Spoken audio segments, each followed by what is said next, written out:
थैली की पार्टी आनंद मोहन ने कहा। उसके बाद से जो है जेडीयू पर तो जिसने देश के साथ गद्दारी किया वो कह रहे हैं प्रधानमंत्री जी को किसी पीएम के लिए ये होना चाहिए। जिस तरह उनको माफी मांगना चाहिए देश की जनता से, जिस संस्कार में पले बढ़े हैं राहुल जी। अलग सी भूचाल है, एनडीए पर बड़ा सवाल है। 1947 में देश के विभाजन के रूप में गद्दारी किया। नरेंद्र मोदी जी ने जो किया है वो मील का पत्थर है, न भूतो न भविष्यति। पेट्रोल का खपत कम हो तो इस पर भी कांग्रेस कह रही है कि देश आर्थिक संकट से जूझ रहा है। युद्ध चल रहा है, उससे भारत ही नहीं विश्व प्रभावित हुआ है। तेजस्वी यादव काफिला पर काफिला लेकर चल रहे हैं। विपत्ति के समय में भी अगर राष्ट्र के संग नहीं है तो फिर कब होंगे। नमस्ते, मेरा नाम धीरज शर्मा है और आप न्यूज हाट देख रहे हैं। भाजपा के कद्दावर नेता हरिभूषण ठाकुर बचौल हमारे साथ हैं।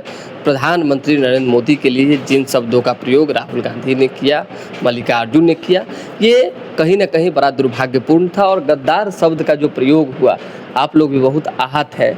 किसी पीएम के लिए ये होना चाहिए। जिस तरह निश्चित रूप से जिस संस्कार में पले बढ़े हैं राहुल जी और उनके परिवार के लोगों ने जिस देश को दिया है और जिस तरह से गद्दारी किया, 1947 में देश के विभाजन के रूप में गद्दारी किया, फिर चीन को 30 लाख वर्ग किलोमीटर जमीन देकर के गद्दारी किया, फिर मीडिया और राजनेताओं को जेल में बंद कर संविधान की हत्या कर इमरजेंसी लगाया।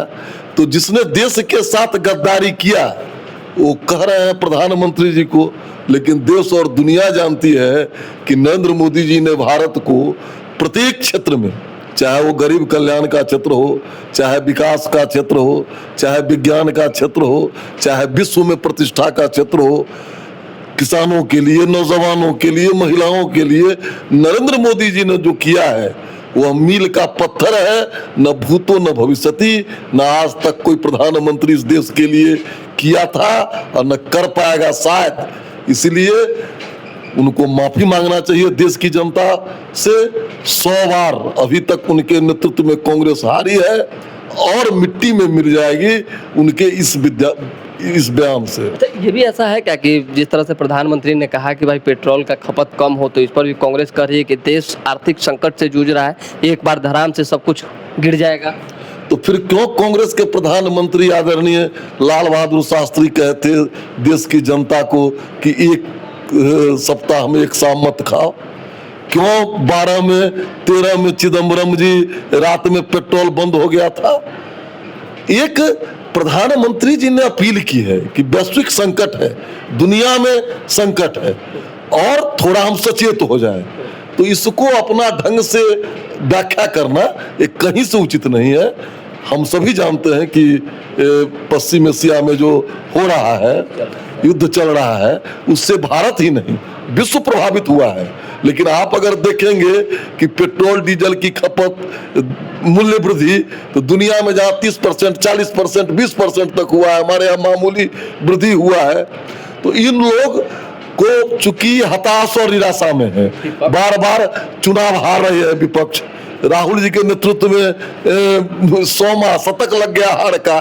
तो इस बौखलाहट में, हताशा में और निराशा में अनर्गल बयानबाजी कर रहे हैं। मानने की जगह चिढ़ा रहे हैं। तेजस्वी यादव काफिला पर काफिला लेकर चल रहे हैं। तो अब चिढ़ा रहे हैं नरेंद्र मोदी जी का जो प्रभाव है वो देश के जनता में कैसा है, इन लोगों का कैसा है।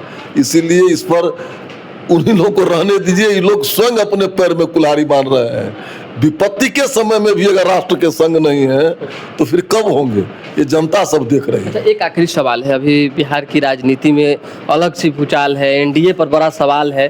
थैली की पार्टी आनंद मोहन ने कहा। उसके बाद से जो है जेडीयू पर सहयोगी पार्टी। अच्छा, वो जदयू की बात है, जदयू सहयोगी दल है तो उनका आंतरिक मामला है, वो लोग अपना बोलेंगे।